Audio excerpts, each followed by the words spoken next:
Bueno, bueno, espero que estén bien, hermanos, a pesar de todo lo que estamos viviendo, la situación y todo lo que se escucha eh, eh, en los noticieros y alrededor del mundo. Si bien no es, siempre decimos que no es bueno estar atento mucho a los noticieros, pero a veces tenemos que oír, escuchar las noticias, ¿no?, de lo que sucede y estar orando, ¿no? Y creo que nunca estuvo tan bien elegida esta alabanza, ¿no?, de que necesitamos a Jesús, de que necesitamos cada día más de Él. Y quiero empezar con un versículo en Proverbios 18, versículo 14. Dice: el espíritu humano puede soportar un cuerpo enfermo. ¿No? Empieza diciendo que el espíritu humano puede soportar un cuerpo enfermo, pero ¿quién podrá sobrellevar un espíritu destrozado?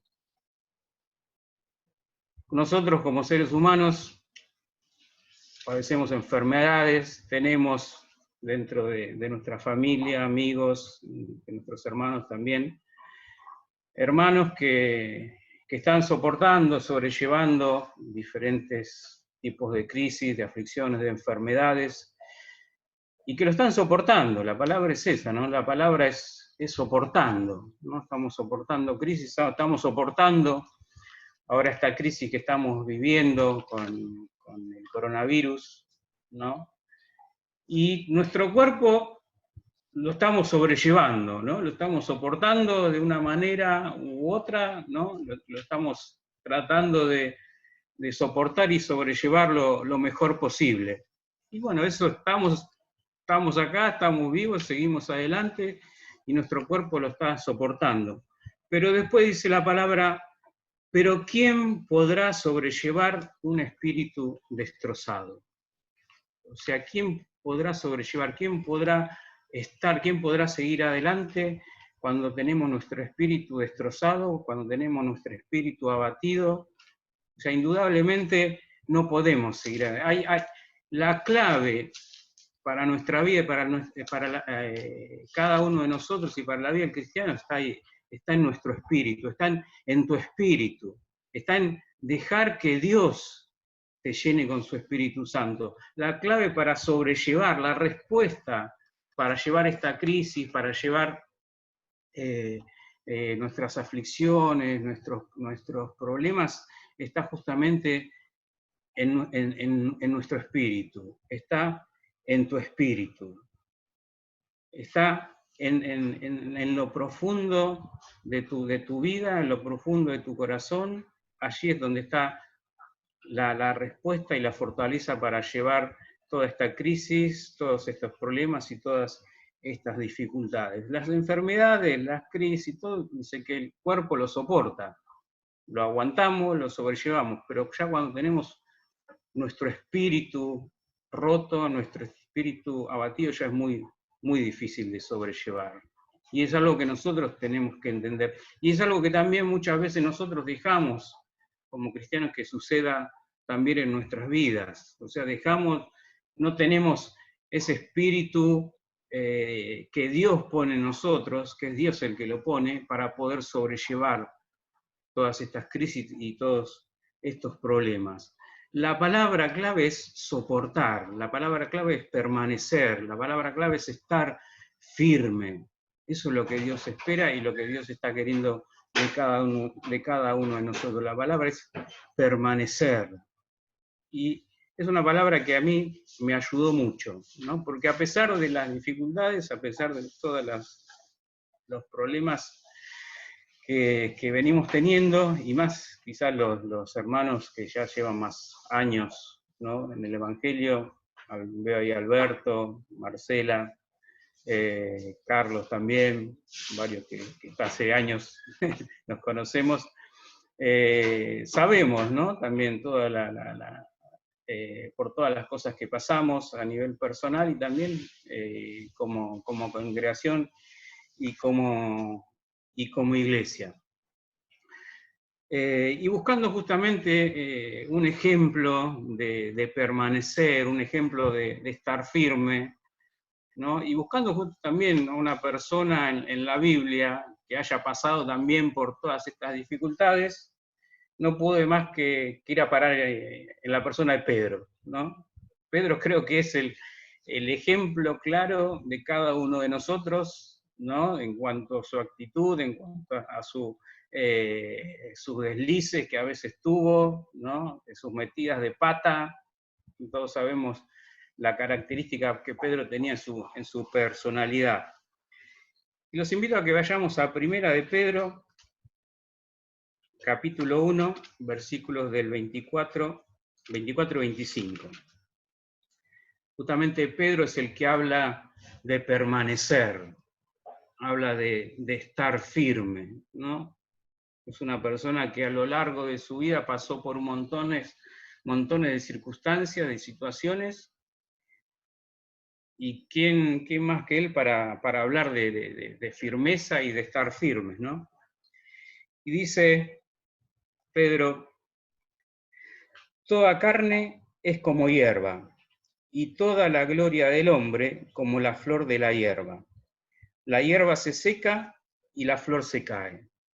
Ese somos nosotros. Ese somos el hombre, la mujer, normal, común, que andamos diariamente caminando por la vida, eso somos nosotros. El hombre común que se cae, se marchita, se seca y nos caemos. Pero luego dice Pedro, mas la palabra del Señor permanece para siempre. Y esta es la palabra que por el Evangelio os ha sido anunciada. La diferencia justamente está ahí, está en la palabra. Nosotros somos esas personas simples, como la hierba, como la flor, que se seca y se cae. Pero dice el apóstol Pablo, pero la palabra de Dios permanece para siempre. Y dice que esta es la palabra que por el Evangelio nos ha sido anunciada. Esa es la palabra que nosotros recibimos. Y esa es la palabra que a mí me va a mantener firme, que a mí me va a hacer permanecer. Y esa es la palabra que también a vos te va a hacer permanecer, la palabra que también a vos te va a hacer que estés firme. O sea, dice que la recibimos a través del Evangelio. A través del Evangelio recibimos esa fortaleza y recibimos el poder permanecer y el poder estar firmes. Es Dios el que plantó la palabra en tu vida. Dios es el que introdujo esa palabra en tu corazón. Es Dios el que está obrando y el que está trabajando en tu vida. Nosotros no teníamos nada. Si nos miramos a nosotros mismos, no tenemos nada especial.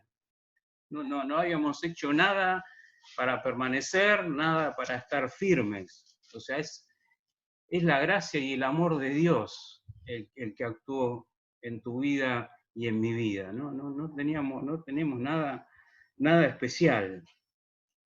Dios puso su vida, Dios puso su palabra en nosotros justamente para hacer esa diferencia, para que no nos sequemos y no nos caigamos.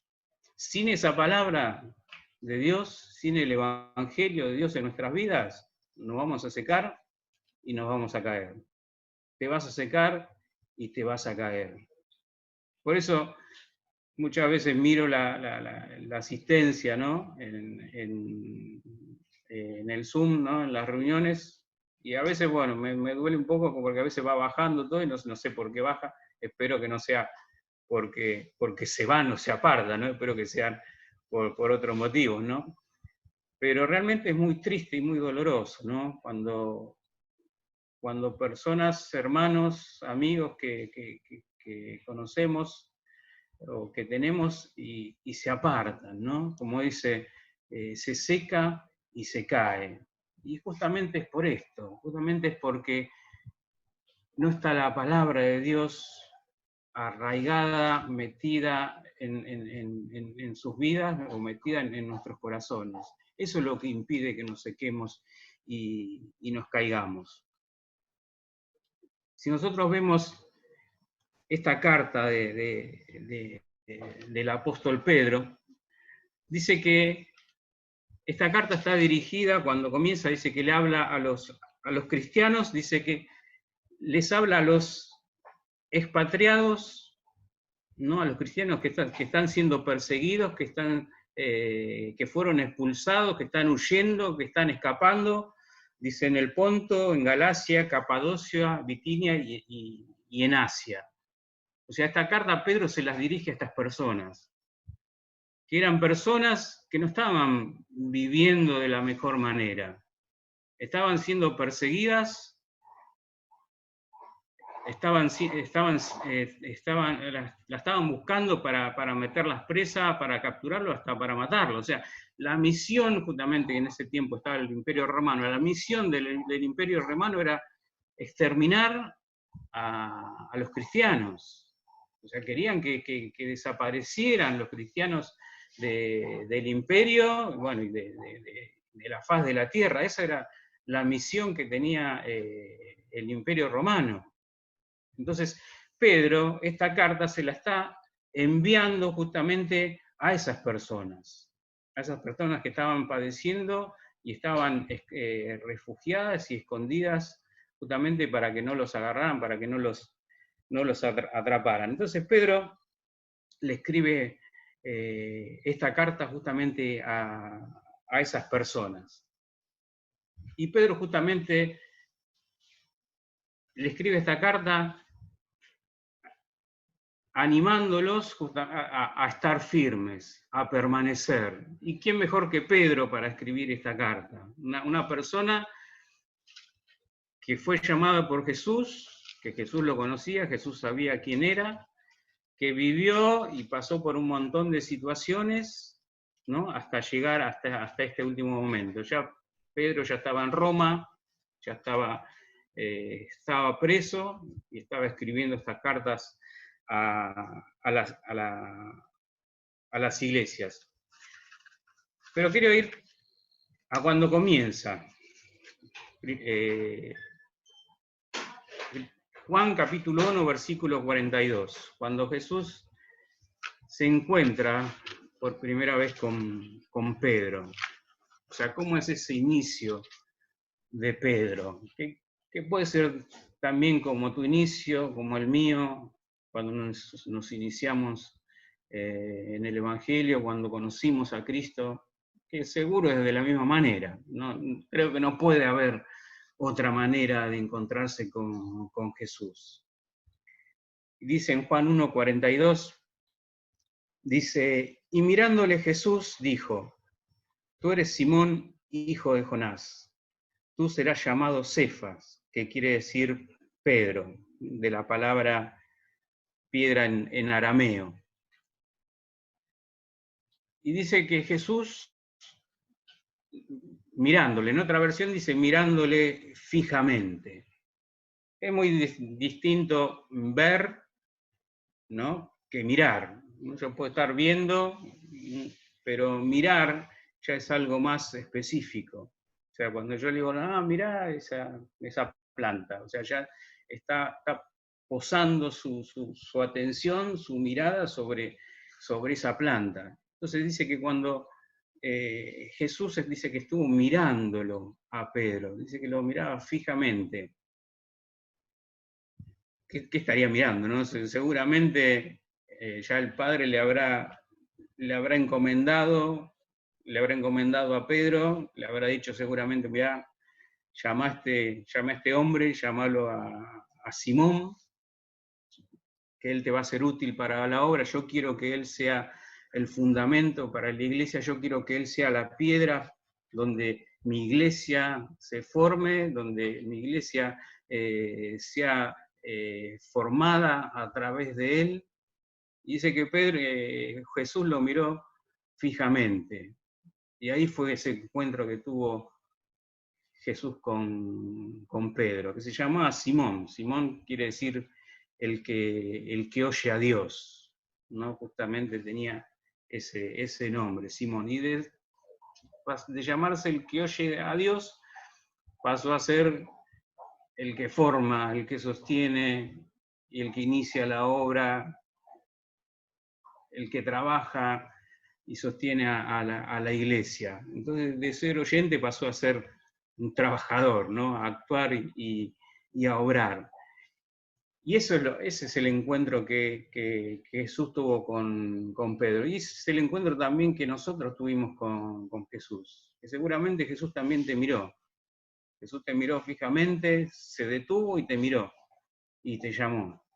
Sabiendo lo que Dios iba a hacer con tu vida. Sabiendo lo que Dios iba a hacer con mi vida. O lo que Dios tiene preparado con tu vida. Lo que Dios quiere hacer. El propósito, la tarea, la misión que Dios tiene con cada uno de nosotros. No nos llamó al voleo, vení que me falta uno, como hacen a veces los chicos en el fútbol, falta uno y bueno, llaman a cualquiera, con tal de completar el número llaman a cualquiera. Dios no es así, Jesús no es así. Jesús te miró, me miró y me llamó y te llamó. Y nos llamó justamente para una tarea, para una obra y para una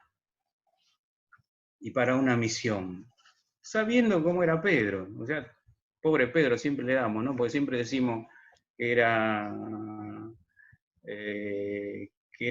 tosco, que por ser, que por ser pescador seguramente no era muy delicado en las cosas, ¿no? En la manera de hablar, en la manera de tratar, ¿no? Seguramente sería una persona muy vehemente, ¿no? Esa es la idea que tenemos de Pedro. Supongo cuando nos encontremos con él nos dirá si realmente es así o no. Pero esa es la característica que tenía Pedro, y Jesús lo llamó con esa característica, sin importar la característica que tuviera, y así también nos llamó a cada uno de nosotros, ¿no? Entonces, Jesús lo llama a Pedro y ese es el comienzo. Ese es cuando Jesús empieza la obra en Pedro. Y ahí empieza Pedro a transitar toda una vida con Jesús. Una vida con un montón de situaciones, ¿no? Que después leemos que él presenció, que él estuvo presente. Ahora, volvamos otra vez a la carta de Pedro, ¿no? Al final, cuando está redactando la carta desde Roma. Decíamos que esta carta se las envía justamente a los cristianos del Ponto, Galacia, Betinia y Capadocia, ¿no?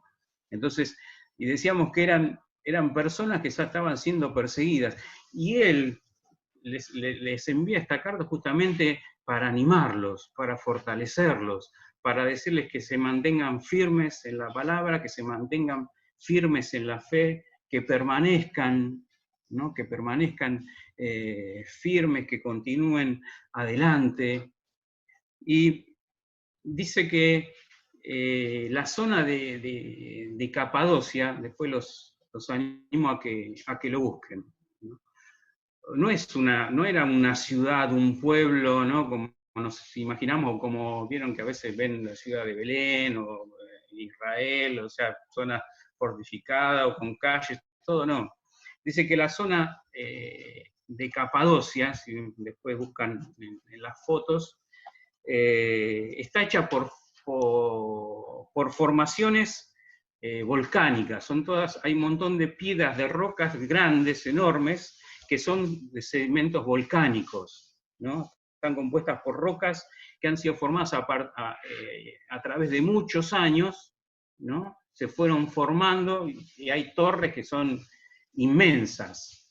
Bueno, en esas torres, en esas piedras, hay labradas cuevas, hay un montón de cuevas formadas, y entre esas cuevas también, a través de todas esas rocas y esas piedras, hay pasadizos, ¿no? Hicieron como túneles que se van comunicando entre ellos, ¿no? No era una ciudad, no había calle, no había todo montaña, eran piedra, todo, y bueno, ahí en esas cuevas eran donde los cristianos se tuvieron que ir a esconder de la persecución, donde habían hecho sus casas donde se asentaron justamente para escapar y para huir de la persecución del Imperio Romano. O sea, ahora nosotros vemos las fotos y están arregladas. Hay hasta hoteles hechos en esas cuevas. Uno lo ve y tiene una cama de 2 plazas, tiene una mesita de luz, living, hicieron departamentos. Pero en esa época no había, era totalmente todo precario, no sé de dónde sacarían agua porque a veces estaban muy altos las cuevas donde estaban. Pero hay algo sorprendente en esas cuevas. Hay algo que me llamó mucho la atención, ¿no? Porque en esas cuevas justamente se escondieron los cristianos, ¿no? Se escondieron los hermanos siendo perseguidos, se fueron a vivir en esas cuevas. Y en esas cuevas están sobre la roca, sobre las paredes, y si están labradas, hay algunas cruces dibujadas, ¿no? Están como cinceladas o marcadas o hechas, no sé cómo lo habrán hecho, pero marcadas cruces, y hay una también que le dicen que es una iglesia, donde están pintados, o sea, todos los hechos de la Biblia. Usaron como esa pintura natural que sacan a través de las plantas, todo, y usaron esas pinturas para marcar, para dibujar todos los hechos que están escritos en la Biblia. Incluso dice que hay como un monte pintado y una persona pintada arriba del monte, que supuestamente sería Jesús en el Sermón del Monte, ¿no? Y así un montón de pinturas en esa cueva. Y vemos cómo esa iglesia grabó en ese lugar su permanencia. Mostró en ese lugar que ellos estuvieron presentes ahí en ese lugar. A pesar de la circunstancia en la que estaban viviendo, ellos dejaron presente en ese lugar que ellos estuvieron ahí. A través de la pintura, sea a través de la escultura, ellos dieron señales de que estuvieron ahí. Esa hasta el día de hoy está, ¿no? Si uno va ahí, no te dejan sacar fotos, ni filmar nada, justamente para proteger esas pinturas. Pero la iglesia de Capadocia, siendo perseguida, corriendo peligro sus vidas, de que los mataran, de que los aniquilaran, estaban en ese lugar dando también signos de vida y dejando justamente grabados señales de su presencia en ese lugar. Entonces, esa era a la gente que el apóstol Pedro le estaba escribiendo la carta. Qué bárbaro, ¿no? Qué tremendo, ¿no? Qué tremendo estos hermanos, la fe que tenían, la convicción también que ellos tenían, y cómo la palabra de Dios estaba metido y arraigados en su vida, ¿no? A tal punto de estar viviendo y padeciendo y pasando por todas esas circunstancias. Nosotros ahora quizás no estamos pasando una crisis, estamos pasando determinadas circunstancias, pero obvio que ni se acerca a lo que ellos vivieron, ¿no? Pero ellos lo pudieron hacer justamente por esto, ¿no? Porque dice que la palabra de Dios estaba en sus vidas, estaba arraigada en sus corazones. Pedro le estaba hablando a esa iglesia y también nos está hablando también a nosotros que también vivimos con nuestras crisis, con nuestros problemas, con nuestras dificultades. Los invito a que veamos Primera de Pedro, capítulo 2, versículos 4 y 6. Primera de Pedro, capítulo 2, versículos 4 y 6. Dice: acercándonos a Él, piedra viva y desechada ciertamente por los hombres, mas para Dios escogida y preciosa.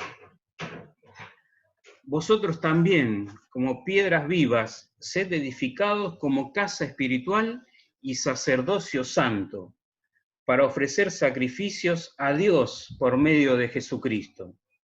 Por lo cual la Escritura dice, he aquí pongo en Sión la piedra principal, piedra del ángulo, escogida y preciosa, y el que creyere en él no será avergonzado. Repito la última parte, dice el Señor, he aquí pongo en Sión la principal piedra del ángulo, escogida y preciosa, y el que creyere en él no será avergonzado.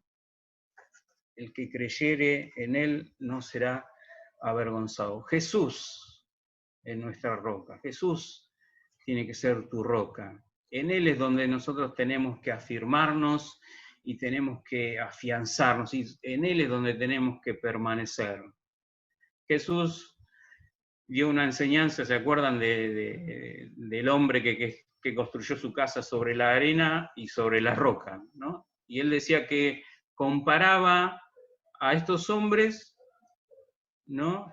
Al que construyó la casa sobre la roca, lo comparaba a la persona que lo oyó y cumplió su palabra, y obedeció su palabra. Dice que vinieron vientos, tempestades, todo, pero la casa permaneció firme. Entonces Jesús es nuestra roca, Jesús es tu roca, Jesús es donde tenemos que formar nuestra vida, que afianzar nuestra vida, que afianzar nuestra fe, que su palabra sea la que crezca y nos guíe y sea firme y sea nuestro principal guía para que nosotros podamos obedecer y cumplir con la voluntad de Dios para cada uno de nosotros. Entonces, Jesús es la roca donde nosotros tenemos que afirmarnos. Ahora, siguiendo con Pedro, vamos ahora a pasar justamente al momento peor de Pedro, donde creo que vivió la peor crisis de todas, donde su fe creo que estuvo a punto de derrumbarse, donde se hizo añicos, se hizo pedazos, ¿no? Los invito a que vayamos a Lucas 22, 54 al 62.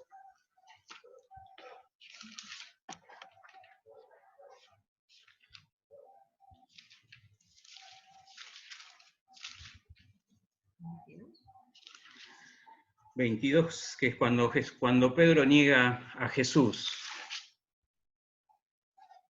22, del 54 al 62, dice: y aquellos arrestaron a Jesús y lo llevaron a la casa del sumo sacerdote. Pedro lo seguía de lejos. En medio del patio encendieron una fogata y se sentaron alrededor de ella. También Pedro se sentó con ellos. Y acá es cuando empieza todo, ¿no? Empieza que Pedro ya lo seguía de lejos, ¿no? Y cuando ya empezamos con nuestra crisis y con nuestra pérdida de fe, es cuando ya empezamos a seguir a Jesús de lejos. Cuando ya lo vemos a Jesús allá, ¿no? En la lejanía, y ya lo empezamos a ver de lejos. Y dice, y en medio del patio encendieron una fogata y se sentaron alrededor de ella, y Pedro también se sentó entre ellos. ¿Qué tenía que hacer Pedro en medio de ellos? No sé qué es lo que buscaba Pedro, no sé qué es lo que hacía Pedro en medio de estas personas, qué era lo que quería lograr, pero también muchas veces parte de nuestra crisis, parte de nuestra pérdida de fe, nuestra falta de fe también viene relacionada a esto también, ¿no? Sentarnos alrededor o compartir cosas con personas que no nos bendicen, personas que no nos animan, que no nos fortalecen, que no nos alientan o que no nos aconsejan, ¿no? De la manera que Dios quiere que nos conduzcamos o que nos movamos. Dice, pero una criada que lo vio sentado frente al fuego, se fijó en él y dijo, este también estaba con él. Pedro lo negó y dijo, mujer, yo no lo conozco. Un poco después otro lo vio y le dijo, tú también eres de ellos. Pedro le dijo, hombre, no lo soy. La fe empezaba a derrumbarse cada vez más, ¿no? Esa crisis empezaba a crecer. Como una hora después, otro afirmó, no hay duda, este también estaba con él, porque es Galileo. Pedro le dijo, hombre, no sé de qué hablas. Y en ese momento, mientras Pedro aún hablaba, el gallo cantó. En ese mismo instante, el Señor se volvió a ver a Pedro. Entonces, Pedro se acordó de la palabra del Señor cuando le dijo, antes de que cante el gallo, me negarás 3 veces. Y Pedro salió enseguida y lloró amargamente. Y dice otra vez nuevamente, ¿no? que al instante, mientras Pedro aún hablaba, cantó el gallo, y dice, y en ese mismo instante, dice que el Señor lo miró. Giró y otra vez lo volvió a mirar, otra vez lo volvió a ver. Qué importante que es esa mirada de Dios para nuestras vidas. Qué importante que nosotros crucemos nuestra mirada con Jesús, nuestra mirada con Dios. Dice que Jesús nuevamente giró y lo miró. ¿Qué habrá estado pensando, no? Jesús, ¿qué habrá estado pensando Pedro? Obviamente, dice que Pedro salió, corrió y lloró amargamente. Lloró destrozado por lo que había. Y yo creo que, no sé, que habrá pensado que como que se acabó todo. Habrá pensado que ya todo estaba terminado, ¿no? Hasta que se encontró nuevamente con Jesús, no quiero pensar lo que habrá vivido Pedro en ese momento, sabiendo que lo había negado, sabiendo que Jesús le había dicho que lo iba a negar y él lo negó, él lo traicionó. Y dice que Jesús lo miró, se miraron, otra vez cruzaron sus miradas. Pero vayamos a la otra parte, Juan capítulo 21 del 15 a 17. Voy terminando. Y acá viene lo maravilloso de Jesús. Acá viene el amor de Dios, ¿no? Que es algo que realmente nos levanta, nos anima, nos fortalece, sabiendo el amor que Dios tiene para nosotros. Dice Juan 21 del 15 al 17, dice, cuando terminaron de comer, Jesús le dijo a Simón Pedro, Simón, hijo de Jonás, ¿me amas más que estos? Le respondió, sí, Señor, tú sabes que te quiero. El Señor le dijo, apacienta mis corderos. Volvió a decirle por segunda vez, Simón, hijo de Jonás, ¿me amas? Pedro le respondió, sí, Señor, tú sabes que te quiero. Le dijo, pastorea mis ovejas. Y la tercera vez le dijo, Simón, hijo de Jonás, ¿me quieres? Pedro se entristeció de que la tercera vez le dijera, ¿me quieres? Y le respondió, Señor, tú lo sabes todo. Tú sabes que te quiero. Jesús le dijo, apacienta mis ovejas. Otras versiones dicen, ¿me amas? ¿No? Y ese Jesús que creció, que cruzó la mirada con Pedro, que lo miró fijamente cuando lo negó, se vuelve a encontrar otra vez con Pedro. Y otra vez vuelven a cruzar miradas, otra vez se vuelven a mirar. Y Jesús le hace una pregunta. No le preguntó por qué lo negó, no le preguntó por qué lo seguía de lejos, no le preguntó por qué hizo lo que hizo, por qué se sentó ahí con los que querían matarlo. Lo único que le preguntó es si lo amaba. Si lo amaba. Había pasado por una crisis, había pasado por dificultades, por problemas grandes, su fe se estaba derrumbando, la fe de Pedro, que tanto había compartido con Jesús, se estaba derrumbando, y Jesús simplemente lo mira otra vez, cruza miradas y le pregunta eso, si le amas, si le amaba. Y Jesús no está diciendo esto a cada uno de nosotros. Mira, no sé el estado en que estás, en que estamos cada uno de nosotros, pero simplemente Jesús te mira a los ojos y te dice, ¿me amas? Apacienta mis ovejas. Te invito a que cerremos nuestros ojos y que meditemos en esta palabra, meditemos en lo que Dios tiene para cada uno de nosotros. Que crucemos nuestra mirada, que cruces tu mirada con la de Jesús, que lo mires, que cruces tu mirada con Jesús, que lo mires fijamente y que dejes que Él te ame. Jesús te está preguntando, ¿me amas? No te cuestiona nada, no te dice por qué hiciste esto, por qué hiciste aquello, por qué estás haciendo esto, por qué estás débil o por qué estás un poco alejado o enojada. Simplemente te pregunta si lo amás. ¿Sí? Simplemente te está preguntando eso.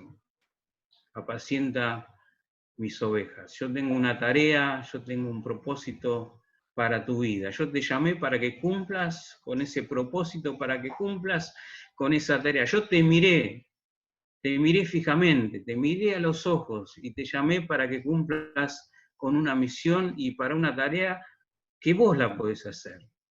Y que yo quiero que vos la hagas. No quiero que la haga otro, yo quiero que vos la hagas.